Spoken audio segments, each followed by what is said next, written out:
Every single year, tons of banger games just vanish. Dead. No marketing budget, right? So they get buried. I spent months digging through the weird side of Steam. Found these 12? You need to look at them.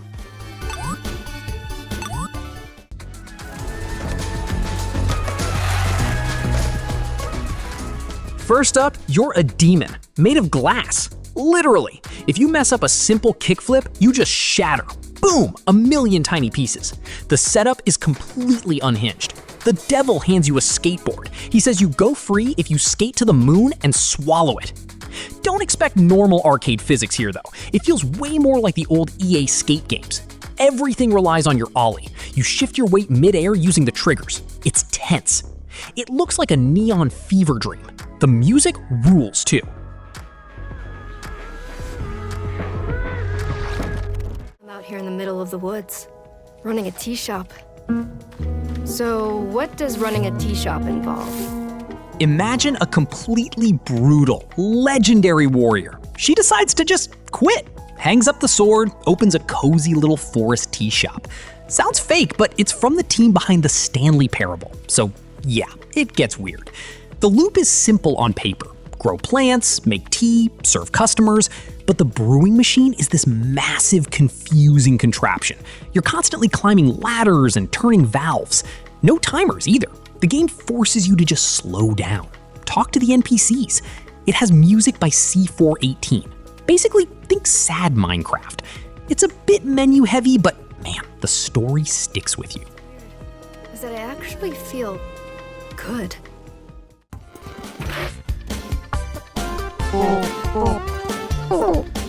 This next one actually won the top prize at the Independent Games Festival. Consume Me. It's a puzzle game about surviving high school anxiety. You have to micromanage your mood, your energy, and hunger. You do it through these bizarre, stressful minigames. The art looks like a cool manga, but it covers heavy stuff. Disordered eating, body image, but it does it with actual respect, not cheap shock value. It feels uncomfortable to play on purpose. It shows that games can tell stories a movie couldn't dream of touching.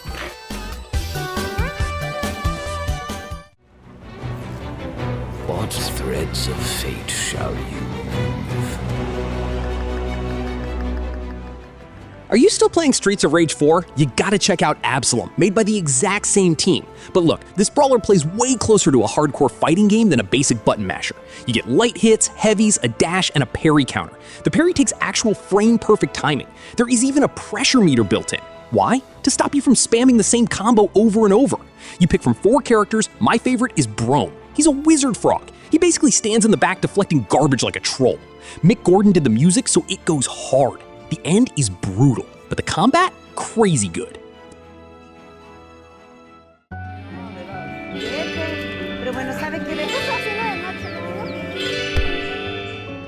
Picture an adventure game where your only real way to interact with the world is kicking a soccer ball. That's Despelote. It drops you right into Ecuador back in 2001, right when the country is about to qualify for the World Cup for the first time ever. You play as a kid, just living through it. You kick the ball around the street, run chores, hang out. The controls feel clumsy on purpose. The ball isn't glued to your feet. It perfectly captures what it feels like to be an awkward kid who hasn't grown into his limbs yet. The art style looks like a living collage of old Polaroid photos. It's short, maybe 2 hours. Totally charming. Having a family meeting.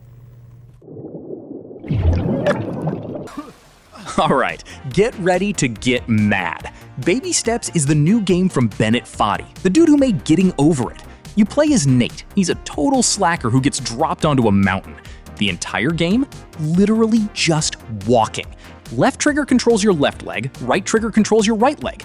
You use the analog sticks to aim your feet so you don't trip over a pebble. It sounds stupid. It is. But getting into the walking rhythm is strangely addictive. You're gonna flop down a hill a lot, like constantly, but you pop right back up instantly. It's an agonizingly funny physics joke.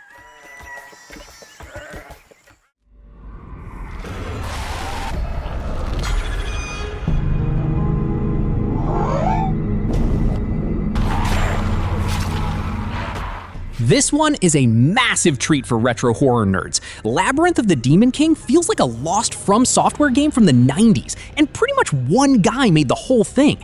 You're a regular soldier stuck in a castle full of demons. You have nothing but a broken sword. The combat is tense, plus enemy spots are randomized every time you enter a room. You can't just memorize it. The atmosphere is heavy. The developer compressed the audio to sound like a crunchy PS1 game. It matches the low-res textures and blocky shapes. It's tough and cryptic. Survival horror fans will love it. I arrived at Blake Manor 2 days before Halloween. 48 hours before this. It's Halloween in 1897. A lady vanishes from an Irish manor. The twist? The other guests don't care at all. They are too busy running an active seance. You play as the detective in the Seance of Blake Manor. Super cool mystery. Time only ticks forward when you actually take an action, like reading a clue or talking to someone. Everyone moves around the house on a real schedule. So yeah, when you show up to a room, matters. You have to build your own theories, trap suspects with proof. If you like detective stuff, this one is an awesome puzzle box. Each with their own secrets.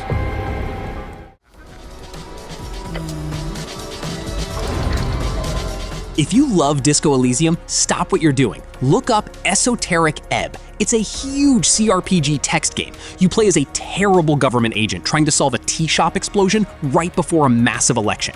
It takes that text-heavy brain voice style and slaps a D&D rule set underneath. Your core stats are literal voices in your head. They argue with each other while you talk to people. The choice mechanics are insane. You can pickpocket almost anyone, follow schedules, you can even solve the entire case without ever visiting the actual crime scene. Absolute chaos.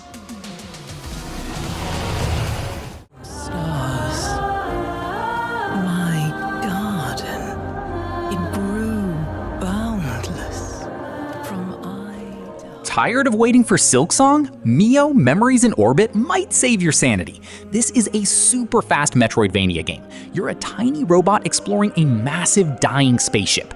The movement here is spectacular. Your main tool is using head tendrils like a grapple hook. You slingshot off walls and enemies to build crazy speed. Once you combine that with double jumps and wall crawls, you feel unstoppable. The art style looks like a gorgeous hand-drawn European cartoon. Soft pastels. The combat is a little flat compared to the movement, but exploring the map feels amazing. Don't move, okay?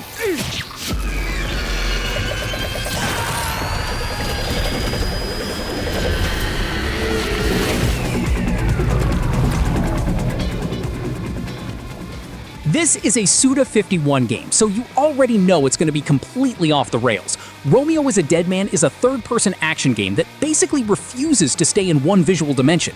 It constantly warps. It goes from modern 3D graphics to 16-bit pixels, old arcade screens, and living comic art. The combat blends katanas and guns. You fill a blood meter for a massive ultimate attack. The catch? It also hurts your own health. Plus, you collect seeds from enemies to grow monsters that fight with you.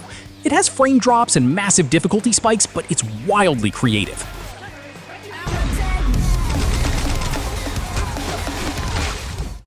The abyss close in.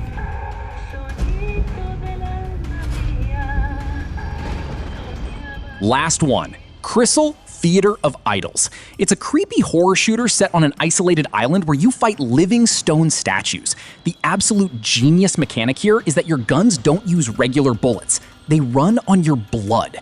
To reload, you literally drive a needle into your own arm and drain your health bar. The only way to get health back is to sprint forward, execute enemies, and harvest their blood. You can straight up kill yourself just by trying to reload your shotgun. It forces you to play super aggressively just to survive. It feels like a brilliant mix of BioShock and Resident Evil. Well, that's it for the list. How many of these have you heard of before? And have I missed out any that should be on the list? Let me know. And subscribe for more.